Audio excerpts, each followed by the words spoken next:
Donnie and Dolly. The team is supported by ableauctions.ca. Closing your business? We can help. And King of Floors, your vinyl, laminate, and engineered flooring superstore.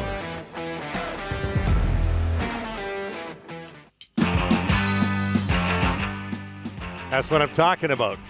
We'll get to the white spot poll question in our next segment, or soon at the very least.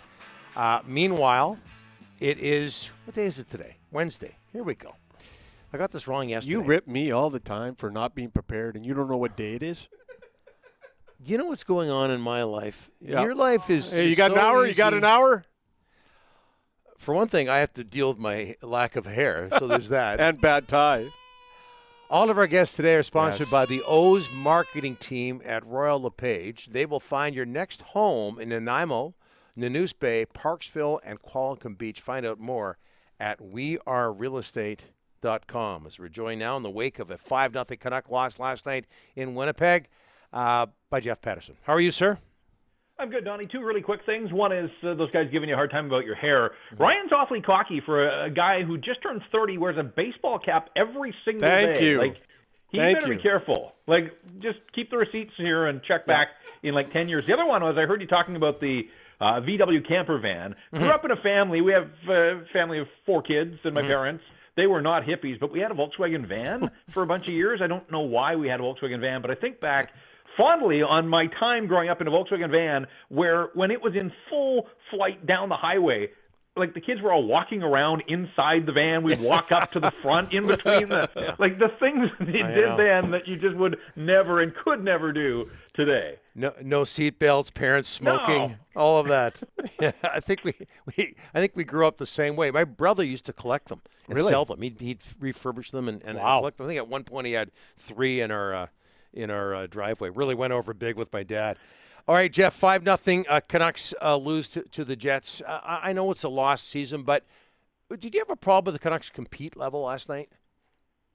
I think it was totally understandable, Don. That looked like a team that had its last rights read to it the night before, when even though they won, they were eliminated from playoff contention, and that was the first game after the fact. What I didn't understand was it was back-to-back, and 3 and 4. We have spent so much time talking about what this team's been up against and what it's been handed in terms of the schedule after COVID. You're eliminated. Travis Green knows that. Like, why didn't Cole Lind, Jonah Gadjevich, or Ole Juolevi play? Like, if ever was a team that needed a little jolt, some fresh legs, maybe some energy and some enthusiasm of youth, and yet Travis came right back with the same lineup that he had used the night before. And I get that that's sort of right out of the coaching handbook, but they didn't need another win, right? Like, it wasn't about backing up the win the night before with another one. He made the goaltending switch, so that was the only change. I just didn't get why Rathbone was the only one of those young guys. Like, time is running out on this season now to get a look at some of these guys, to evaluate them. There's talk about the Canucks using a protection spot in the expansion draft on a player like Lind or Gadjevich. Like, wouldn't you want to get a better read on what these guys are capable of at the NHL level? And it felt like the organization had put some forethought into sending Gadjevich ahead to do his quarantine in Winnipeg with the idea that he'd meet the team there and he'd be ready to go.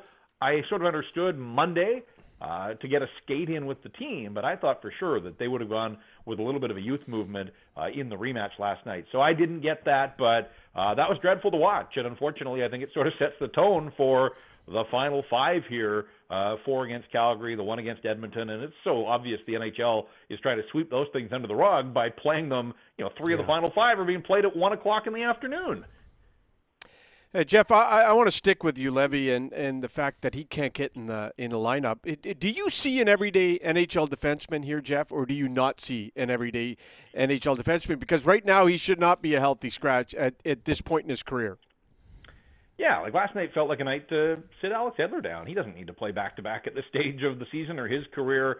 And I'd like to see a left side of Hughes, Rathbone, and Juolevi just to see what it looks like. And as I said, these final 5 don't mean much, so I'm not sure how accurately you're going to be able to gauge. Like, I see Calgary shut Sean Monahan down for the rest of the season now, needs hip surgery, so I have no idea what kind of lineup the Canucks are going to see from the Flames, but I would think you would want some of these guys to get a steady diet against National Hockey League opponents. And where Juolevi's concerned, like, every time I see Rathbone, I want to see more of Rathbone. I see something there.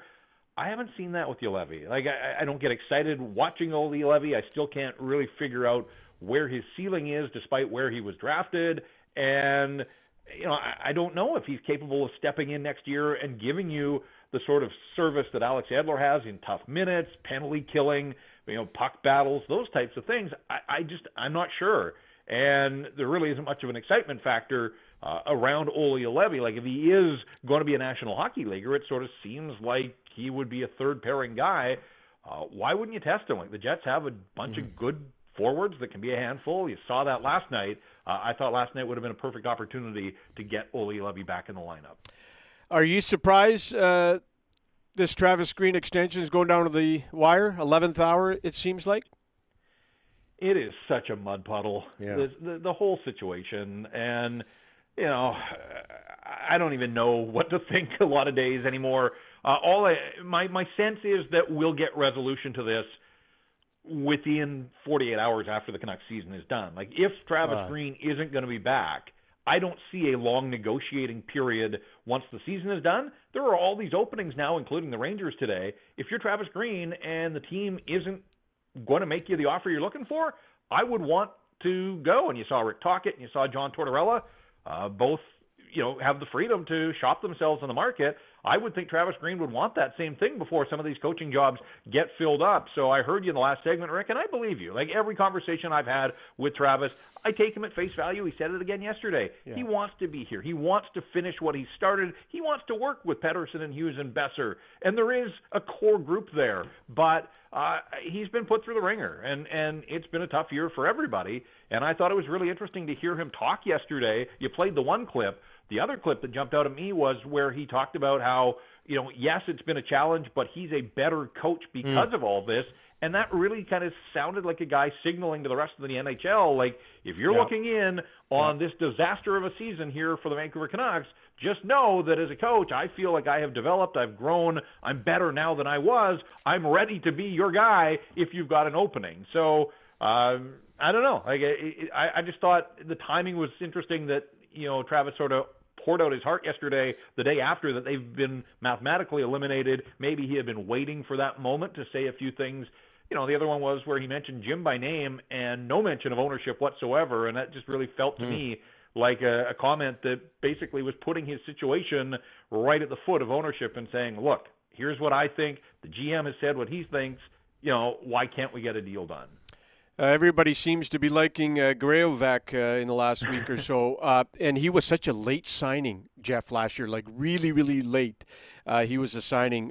Is he a guy you see as a nice fit in the bottom six for next year? I think he's a tweener, Rick. I still think foot speed, he's given it everything he can, and full credit to him. This is an opportunity that has presented itself because of injuries.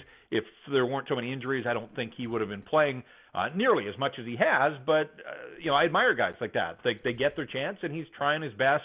Had the big hit on Andrew Kopp. I thought he could have done a better job. Was it the Scheifele goal where he looked like he had his chance to wrap up the guy and didn't do it. But, there's been a little bit there from him, but I still think, to me, he doesn't look like really the solution to a bottom six piece. If they want to bring him back and he can be a depth guy and get brought in and out, with Abbotsford next year, that's sort of where I see Tyler Graovac at this stage of his career. His size is undeniable. Had the nice goal the other night in Edmonton with a good shot, but I still think that foot speed, a little bit of an issue in terms of just keeping up with the game as it gets faster all the time. The other guy that, I don't know if you guys noticed on Monday night, Matthew Highmore played 20 minutes. Oh, yeah, he's in the top six for crying out loud. He's, again, good for him. He's getting an opportunity, but he's not a top six guy. And last night his minutes were down to 11. So he plays 20 minutes one night and 11. I don't know. To me, he should only be in the bottom six, and yet he's getting this opportunity right now, again, because they don't have many other options. But I don't know. That just jumped out at me. Like, everybody was talking about Höglander and his 2 goals, and rightly so. But the thing that jumped out at me from Monday was that Matthew Highmore played a career-high 20 minutes. which was 4 minutes more than he'd ever played in an NHL game. So certainly getting an opportunity here in Vancouver. And, Jeff, before we let you go, I think this falls under the category of positive news. Michael DiPietro is going to the Worlds, one of 3 Canadian goaltenders that are going over to Latvia. What is that going to do for him? Yeah, it's just a great experience. It's time on ice. I mean, he hasn't had nearly enough. I know he was on the taxi squad and a bunch of practices. A third-string guy. Now, this tournament, it goes on forever. Like, I think there's 8 teams in each pool, and it's round robin. So, he might get a game against Kazakhstan or Britain or somebody. I don't know. The other thing, Donnie, is I can't recall a goaltending tandem ever going to represent Canada. They've got Aiden Hill and Darcy Kemper of the Arizona Coyotes. Yeah. So those 2 guys, they'll handle the bulk of the action, but DiPietro will be in a good setting. I would think more opportunity to play with high-caliber guys, although when you see the way that some of these rosters are being filled out, a COVID season, the struggles for a lot of these guys that have been cooped up and away from families and those types of things, and then traveling halfway around the world, I think you're understanding why a lot of guys, frontline guys, are taking a pass. So I don't know what the World Championship is really going to look like in terms of the caliber, but for Mikey DiPietro just to get that nod and get that opportunity and to jump at it, I say good for him. Again, he needs all the help he can get right now in terms of being on ice and furthering his development. Jeff, thanks for this. We'll talk to you on Friday. Okay, guys, thank you. You bet. Jeff Paterson, endorser of the VW van, and he Canuck had, Reporter.